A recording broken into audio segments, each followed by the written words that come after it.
What It Takes Radio is proud to present another episode in the Transplant Zone with Gary Register.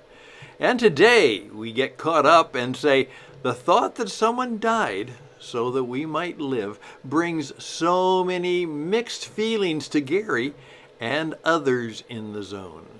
So that's part of the story, but let's get caught up on what's happening as Gary is now in the painful recovery as he continues in the zone. Greetings, folks. Once again, my name is Stan, and I'm a friend of Gary. And Gary has gone into the transplant zone and has received his new heart, and now is in the recovery phase of his work, and he's got a lot of work to do. So he's not been able to be in a situation where he could be a part of the program for a while. What has happened is that what was expected, that first of all, the pain can get pretty awesome.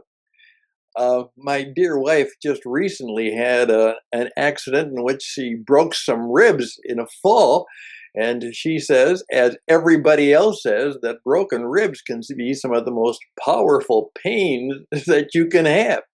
Well, obviously, just put into that the whole situation that Gary had, as he had literally his chest cut open.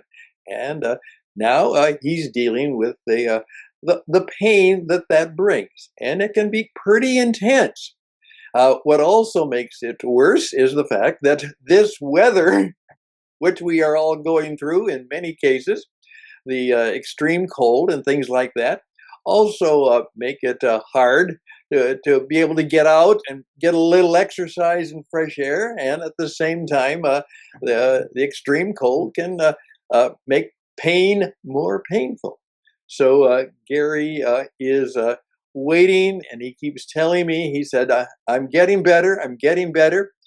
There are also little minor complications that begin to creep in because of the surgery. And sometimes, like in one case, it may even affect a finger or another part of your body. And so the doctors have to then find other doctors who can help them deal with some of the small idiosyncrasies that may go along with all of the changes that come with a new heart. But as Gary says, it's incredible. And he said, here I am. He showed a picture of himself, which may be a little bit rated, because he said, look at my chest. Usually it's carrying 15 pounds of batteries and computers and pumps, and it has been that way for years. And now I'm free of that. And he is looking forward to a life where he can continue to give.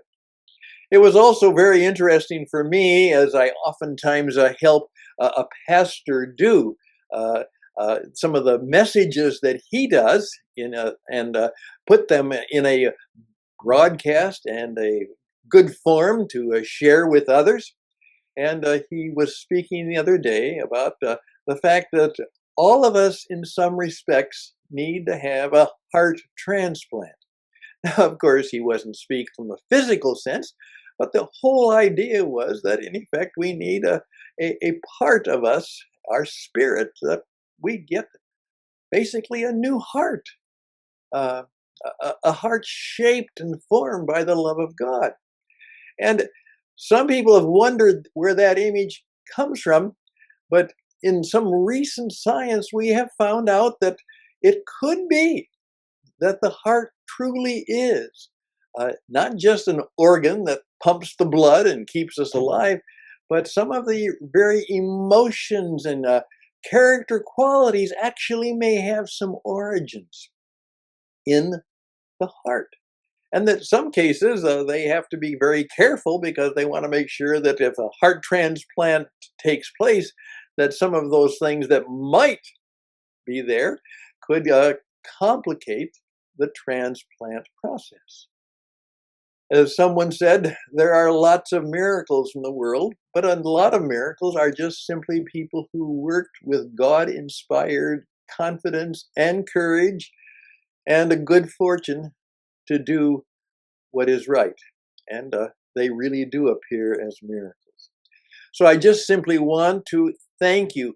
We would appreciate what we want now as Gary returns to health, that we can continue to find ways of helping people. And the number of people is going and growing who, as the process for the transplant of many kinds of bodily organs is extending good life to many, is going and growing. We want to be a source of encouragement, of encouragement, and helping people understand just what it means.